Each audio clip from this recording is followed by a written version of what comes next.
অনেকে বলছেন নাকি যে একটি ওরসের একটি কাঠামো দাঁড় করিয়ে বলছেন শরীয়ত সম্মত ওরস। মাইজভান্ডার শরীফের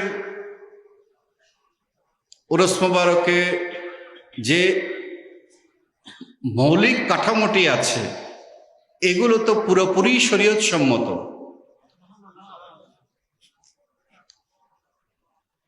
বিচ্ছিন্নভাবে যে কোনো জায়গায় যে কোনোখানেই যে কোনো ভাবেই নানান হয়তো সমস্যা দিয়ে আমরা দেখতে পাই, হতেই পারে, কিন্তু যে মৌলিক কাঠামো সে কাঠামো হয়তো সেই শরীয়তটাকে আমি বুঝতে পারছি না যে এর ভেতরে যে শরিয়া যে দিক নির্দেশনা আছে সেটি আমি হয়তো অনুধাবন করতে পারছি না।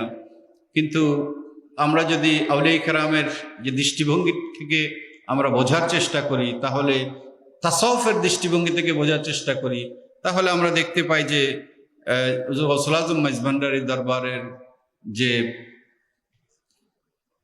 ওরস মোবারকের যে ব্যবস্থাপনা, যে সিস্টেম, এটির মধ্যে কোনো শরীয়ত বিরোধী কোনো কিছু আমরা খুঁজে পাই না।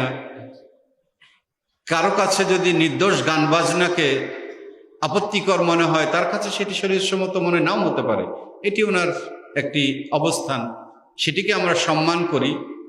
কিন্তু আমরা মনে করি আমাদের জায়গা থেকে যে হুজুর গৌসুল আজম মাইজভান্ডারী দরবারের ওরস মোবারক যে ঐতিহ্য আমরা পেয়েছি এটি শরীয়ত সম্মত। এখানে এটিকে নতুন করে শরীয়ত সম্মত করার আর কোনো কিছু প্রয়োজন নেই।